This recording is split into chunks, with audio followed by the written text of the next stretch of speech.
Hi, I'm Brandy. This is Sewing Back. Welcome to my kitchen. Today we're going to make one of my favorite things. I discovered this, I believe it was last year. It was in the last couple years. And it is called cheesy zucchini casserole. So it's kind of like a squash casserole using, instead of like yellow squash, which most people would use, using zucchini. I'm allergic to yellow squash, but I'm not allergic to zucchini. It's something about the pigment. I don't know, can't explain it, just telling you, that's just the beauty of me. So I'm so excited because this year, unlike past years, I actually have these three came out of my garden today. These are my own homegrown zucchinis. I used seed. I started those from seed, and they are called Ambassador F1 hybrid. I think they're a reamer seed is where I got those. I'll have to check back in my notes to make sure, because I had a lot of different companies. I was trying some different things, and I have to say this one was a little slow to put on fruit. I had a lot of gardener friends who already had zucchinis coming out, and mine weren't coming out yet, and I was ready to pull them out and just call it quits on trying to grow zucchini, because typically I am fighting squash bugs. And this year I was doing okay in the new garden because that's where I planted them.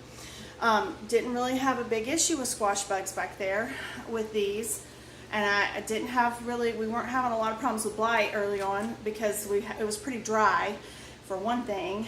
And I just found that I was getting tons and tons of male blooms, no female, no fruit. So the female has the fruit with the bloom. And so typically what they say is you're usually going to average about 9 male blooms to 1 female bloom. And I wasn't getting that, and it was dropping the blooms. And then I finally got my first one right before we had our huge heat wave early in June. It was like we're hot here, but not that crap. It was like 107, 110 with the heat index early in June, and that's just not typical for here. And so nothing's going to bloom in that kind of heat, and the plants really kind of took a beating. So I just thought, I just can't grow zucchini, and I was ready to pull them out. And I think I've told the story before, or I told a friend, I don't remember. I have a really good friend who's a horticulturist, and I was talking with him, and he said, don't give up. He's like, we're gonna have a cool down, we're gonna have some rain, it'll come back. If it's healthy. And I said, the plant's healthy, I'm just not getting the fruit. And he said, you will, just hold on. And he's been right, because as soon as we got past that little bit, I've been pulling out probably about 2 to 3 zucchini out of my garden every week. Now, that's not a ton. I didn't plant a ton. Matter of fact, I probably overplanted in my garden where I did plant them. But I did that a lot this year. With a new garden, just kind of figuring it out and doing so many seeds myself. I will say 85% of my garden is from seeds I started. And that's not typical. In the past, I've always bought my plants, and I've done some direct sowing, but not like I did this year. And having a greenhouse made a huge difference in that process. So, this is what you're gonna need for this. Now, first thing I wanna say, as you can see, my kitchen looks newer. I had a big kitchen remodel because of a leak in our crawl space underneath the kitchen that damaged our floor joist. And so we got our leak fixed really before COVID hit, and COVID hit pretty quickly afterwards, and we couldn't get contractors to come in and gut the kitchen. Had to be gutted. There was no way around it, and because everything had to be ripped out and replaced. And this is a 50-year-old house, so the cabinets, while they were made of real wood and all that, not very attractive, but they were solid However, they had water damage, and it just was no way to keep it and work around it. So we waited 2 years, and of course during that time we watched prices go sky high, and what would have not cost as much cost us a whole lot. And this was on us because the leak was a slow leak, and it was under in the crawl space we didn't know. And in our homeowner's policy and the fine print, it doesn't cover slow leaks that cause that kind of damage. And so this was all on us, and we were thanking Jesus because we were able to get it done. We were able to pay for it. We did not incur any debt in doing this. It was a very trying process during all the issues of supply chain and just being able to find things and being adaptable. I had to change my window sizes, and I love it. It turned out, it's beautiful, I'm happy, all that. But to say all that, there's a lot of things I still haven't found that we packed up from my old kitchen. Because in my old kitchen, I had 10 foot on each side in my galley kitchen with floor to ceiling cabinets. I think I had like 42 cabinets. It was a lot. I always thought they looked like little mausoleum drawers because they're just everywhere. But I made the best of it. That was all I had forever, and we painted them and did the best we could with what we had at the time. Raised our kids here, and we survived. So now I have this kitchen, and it's really nice, but there are things I'm missing. And one of the things I'm missing is I used to have a few of these old Pyrex dishes. I think my grandmother gave them to me, to be quite honest, and they had like the amber lids, and you could put them in your microwave, and you could totally microwave your squash, zucchini, things like that with your onions, because you have to cook these for just a few minutes before you make this into the casserole. I can't find those. I don't have any kind of dish that I know of that would have a lid that I could do that, and I have a really fast eye on my new stove, so it's just going to be a lot quicker for me to cut these up, put them on, let them boil for a couple minutes, and drain them and be ready to go. So right now I am going to cut up my zucchini and my onions, cover it with a little bit of water, and get them just a little tender. As a matter of fact, I think in the recipe it says like 4 minutes. You're not going to boil it very long. The other ingredients that you need for this recipe are, let's see. So I'm using, like I said, my 3 zucchinis. This is a Vidalia onion. I am a Georgia girl. I love me some Vidalias. So if you can get a Vidalia, a sweet onion, there's even, I haven't tried it with the ruby red onions that are sweet, but I bet it would be good. You could do a yellow onion. It doesn't matter. But that's what I'm using. I'm using a Vidalia onion. 3 eggs. These are for my girls. Got my 3 eggs. I have some butter. I have mild cheese already shredded. And I will say, I have tried this recipe with sharp cheese, and it's really good with sharp cheese too. We just preferred the mild, and this one was cheaper because I could get 4 cups. I can't remember the price breakdown, but I got a better deal when getting the bigger pack, and so I knew I could use this with other stuff. So that's what I did. You need some salt, some pepper, and the original recipe calls for crushed pork rinds. So if you love pork rinds and that's what you want to do, you can totally do that. That didn't sound real appetizing to me, and so when I made it, I decided, because at the time I was totally gluten-free and had been for like 10 years. So I tried the Parm Crisp. Now, this one is a flavored one. I've used the plain one. I've used the Aldi's version. They sell this. The only reason I got name brand on this is it was a buy one, get one free at my local Publix. And in my state, if it's a buy one, get one free, you can get one at the half price.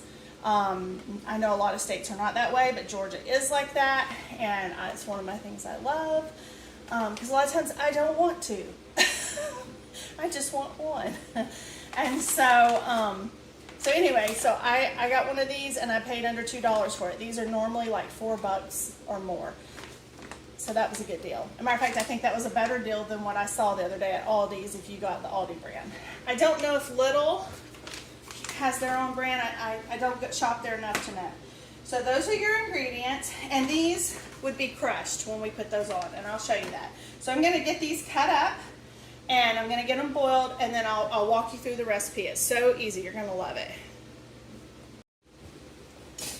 So you might be wondering, what am I gonna serve with my cheesy zucchini casserole? And I just wanted to show you a great way to make a burger. Everybody has their own way, but I've already made some videos on infused olive oils and different flavored balsamic and white vinegars. I have a great friend who has her own olive oil. It's called the Olive Tree and Vine store up in Cartersville, Georgia, off of Main Street, close to the Booth Western Museum, and they have a lot of cool things up there. Great little town to go visit if you're in our neck of the woods. This is like my favorite marinade to put on my, this is farm fresh ground beef.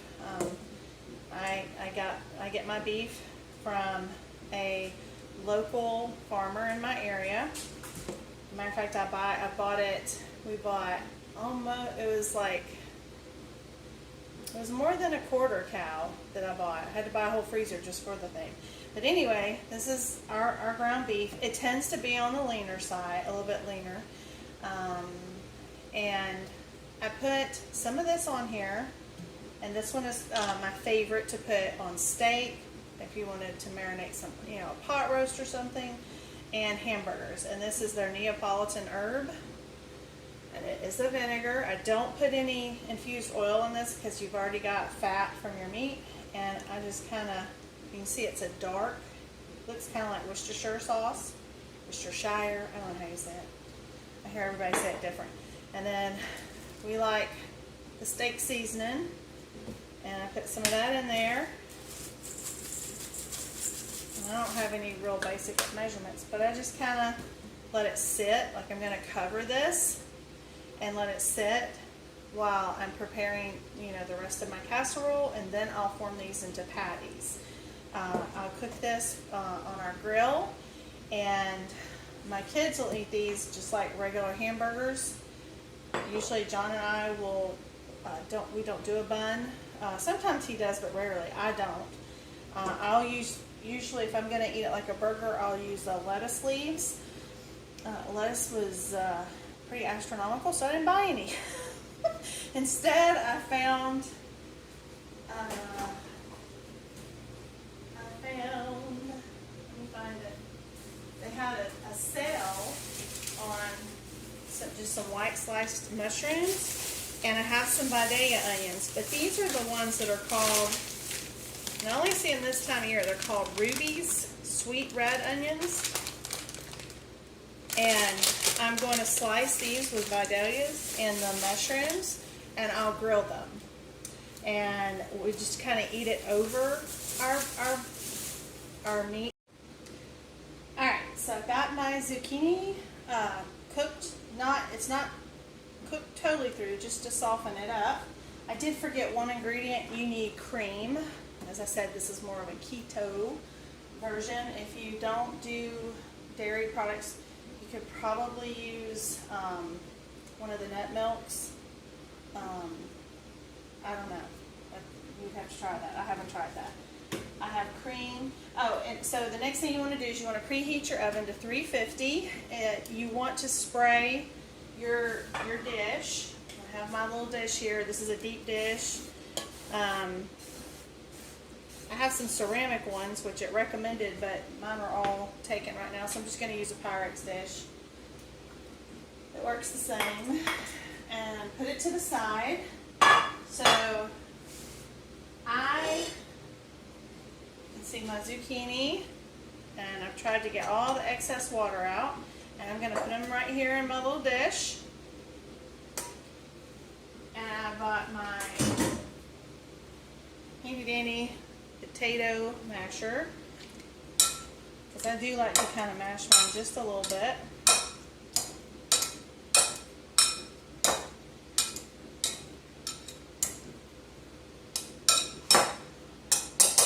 Nothing too big there. All right, I have a cup. The recipe calls for 1.5 cups of cheese. So I'm going to put a cup in the actual casserole. I'm going to take half a cup to put on top with my Parm Crisp. So I'm going to put this in here. I am going to put Parmesan. I have some fresh Parmesan. If you have like the kind in the green bottle or the no name or whatever, you could totally do that. Nobody's going to know. I don't have any of that right now. So I had this. So I'm just going to grate some of this on my microplane. And it calls for, let me tell you, it says, I will have the recipe in the description, so you can look at it there. It says 1/4 cup of Parmesan. This is so satisfying. I love how it looks. It's pretty. And it smells really good. Yeah, that was pretty good. Okay, I'm going to put 1/2 teaspoon of salt. A couple of courses of the cracked black pepper. I guess whatever you think you might like. I think the recipe says 1/2 teaspoon, but I'm not putting 1/2 teaspoon. That's enough. 3 eggs. I'm going to beat them up. You should always, with your eggs, especially if you're using fresh eggs, you should always crack them in another bowl. I think you should with all eggs, but you don't want to ruin your whole dish because you got a bad egg and you put it in. Alright, so I'm going to put those over there out of the way. And I am going to go ahead and kind of start stirring this up and then pouring in my egg mixture. And I probably should have already put my milk in here. I don't know if it matters. Or not my milk, my cream. This is heavy cream. 1/4 cup.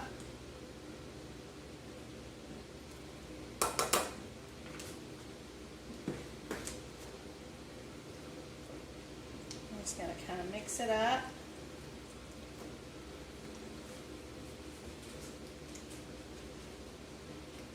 It smells really good. You can't smell it, but I can, but it smells really good. Alright, and that's pretty much it. You're going to put it in your dish, and then we're going to put our topping on. So I'm just going to pour this in.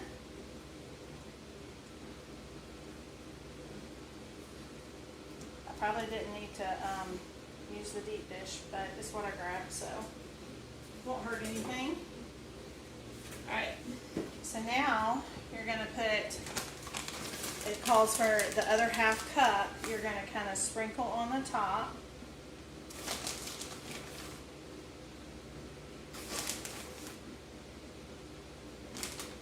And these are my Parm Crisp, and you're going to use mine. This is a 1.75 ounce bag. I'm going to use the whole bag. And it's just easier to kind of crush them in the bag before you open them.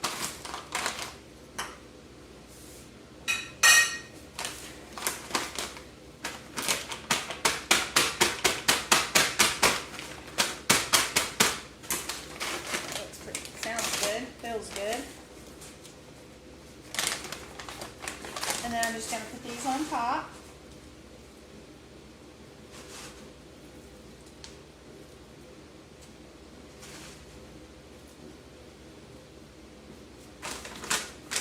And that's just perfect. You see? That's just perfect. And so the butter. The butter is your last part. And this is going to give it a nice, pretty color on top. So what you want to do is you just kind of want to cut some little pieces and just kind of drop them on the casserole as it's cooking, kind of spread them out. The recipe calls for 2 tablespoons. And if you want to put 2 full, you can. I don't think I did. I think mine was probably more like a tablespoon. Hey, what the heck? I'll just go ahead and go for it. Maybe I should follow the recipe. I follow some rules, but not in the kitchen. It's my domain. Alright. And you're going to put this in your oven, 350 degrees for 35 minutes. You might want to check it at 30. Everybody's oven's a little bit different. If you have a convection oven, it might be a little quicker. And I will show you what it looks like when it comes out. And I hope you like it.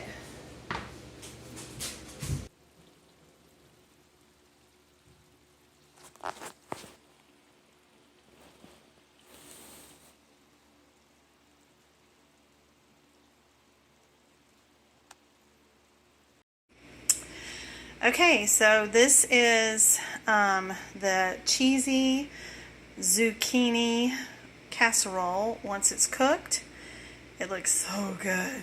So good. It is so good. But this one cooked for about 35 minutes at 350, and we're going to go eat our dinner. I hope you'll give this recipe a try. Remember, this one's great if you're doing low carb, keto. It's gluten-free. There's no gluten or anything like that in this recipe, so all those things would fit. If you try this, let me know how you liked it in the comments. I'd appreciate it if you would give us a thumbs up, if you would subscribe to our channel and share this recipe. I will put the recipe written out in the description, so if you weren't trying to write it down as I was showing you, you can just look right there, cut and paste it or whatever. Anyway, thank you. I appreciate you checking out this delicious dish, and until next time.